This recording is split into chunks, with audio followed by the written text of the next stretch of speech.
Hey, what's up? Lightboltjoe here. Today we are going to discuss the 1994 Walt Disney Pictures cult classic film, The Santa Claus. This stars Tim Allen, Judge Reinhold, Wendy Crewson, Eric Lloyd, David Krumholtz. David Krumholtz is like 15, 16 years old when this movie came out. So like to see him as a child star going into an adulthood, because he was in Addams Family, Family Vacation, Family Plans, or whatever it was called, the sequel.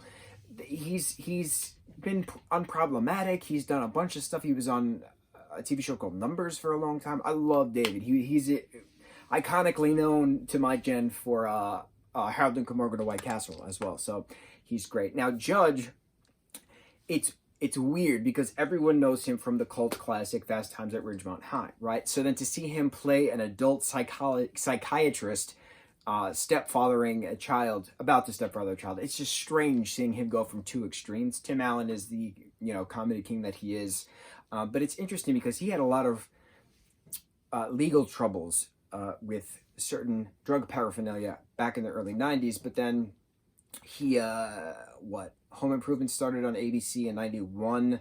This movie came out in 94. Toy Story came out in 95. Galaxy Quest came out in 99. So the 90s was all Tim Allen, let's put it that way. And Eric Lloyd playing Charlie in all three Santa Claus films, I think it's pretty cool. So this is the one that started all three of them. Who knows? Maybe there'll be a fourth at some point. Maybe Charlie will have children, and Tim Allen Santa Claus is, going to be visiting Charlie's children, or the grandkids will be going to the North Pole. Who knows? So this film is about Scott Calvin and Laura, who are divorced. They're raising their 5-6-year-old son. I forget how old Charlie is in this movie. Eric's character of Charlie. And Charlie has to spend Christmas Eve into Christmas Day with his dad, Scott. Scott Calvin is a marketing person for a toy company. And so he's not good on times. He lies. He puts himself first a lot of the time. Him and Laura fight a lot. Christmas Eve, he winds up burning the dinner for him and Charlie. They go to Denny's.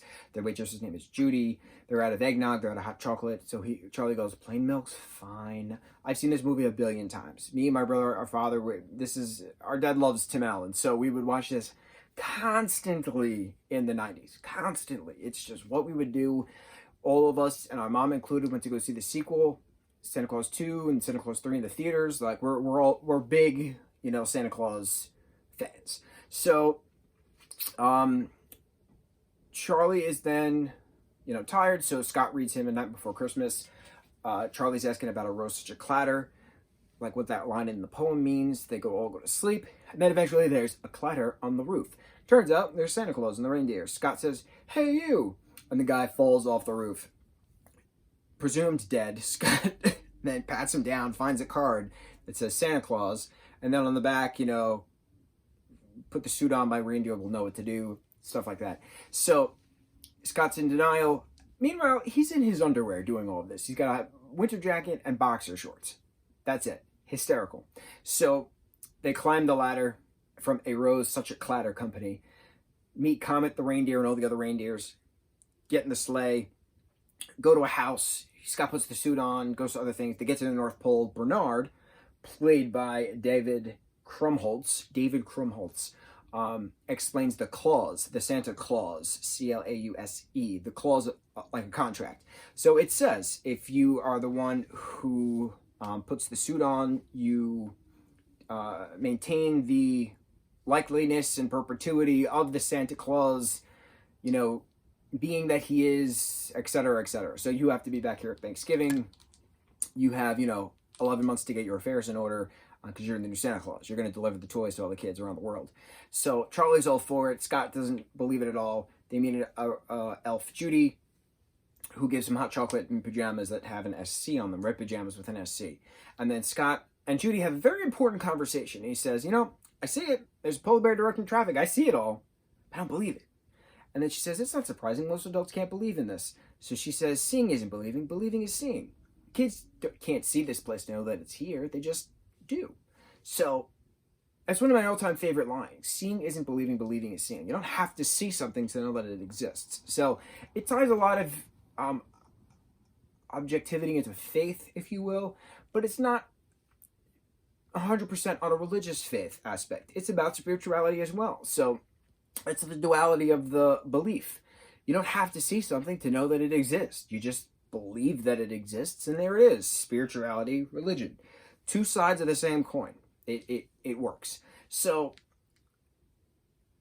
they both go to sleep. Charlie and Scott go to sleep. They wake up. Scott's still in his pajamas. Charlie's opening all his gifts. Laura picks him up and asks where the pajamas came from. Charlie says it's Judy, and then he's like, wait a minute. No, Judy the elf? No, Judy the waitress from Denny's. So as time goes on, Scott is doing a career day thing at Charlie's school, saying he's a toy maker, so he's like Santa Claus, but Charlie still believes 100% that his dad is the next Santa Claus. And he's telling everybody. Time goes on more. Scott's gaining more weight. He's getting facial hair. Bernard sends him the list to check twice, which is thousands of boxes of paper. Armando Santi. Yo! And he runs out to go get the van. I've seen this movie so many times. I can quote it. It's great. So at a soccer game, you know, Scott's wearing all red, and he's big and fat and jolly and red-cheeked and white beard and red button-nosed, and kids are lining up to ask him for things for Christmas, and then eventually a judge gets involved. And the parental rights of Scott Calvin for Charlie Calvin are revoked. So Charlie then throws him a snow globe on Christmas Eve, saying, believe, Dad, you gotta believe. He throws him the snow globe that Bernard gives him, sees the magic in the ball. Scott realizes that it is real. He is Santa Claus. He's gotta go save Christmas.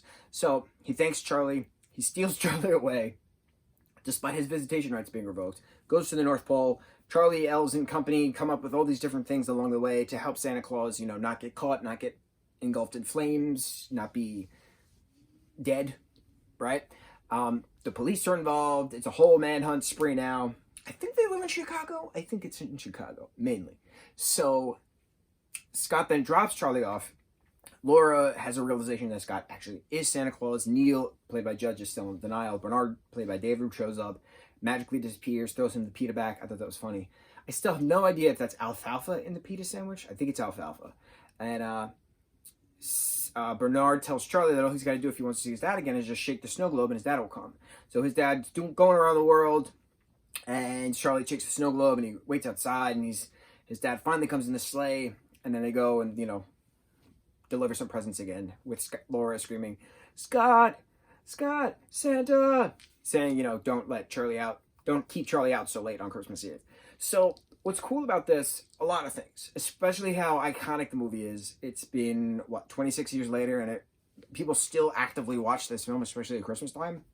I love going into the Disney stores around this time, and you hear the soundtrack to the movie. The score of this movie is gorgeous.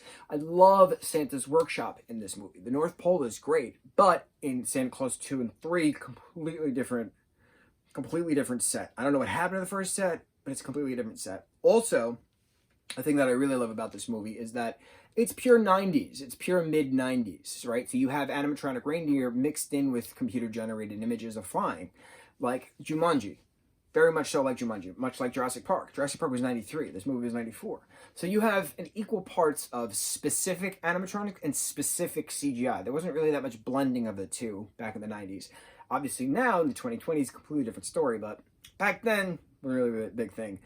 But another thing, I love that the sleigh is green and gold.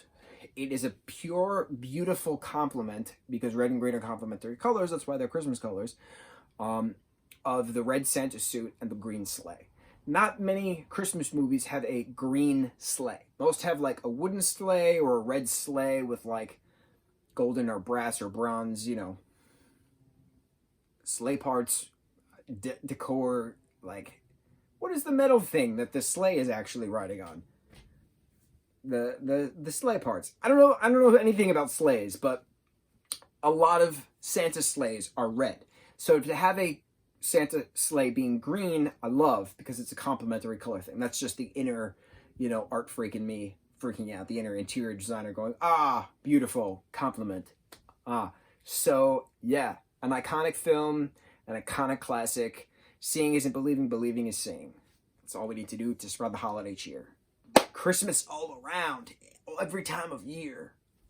I rhymed. Did you catch that? Because I make sure to rhyme. Okay, we're good. Mucho mahalo.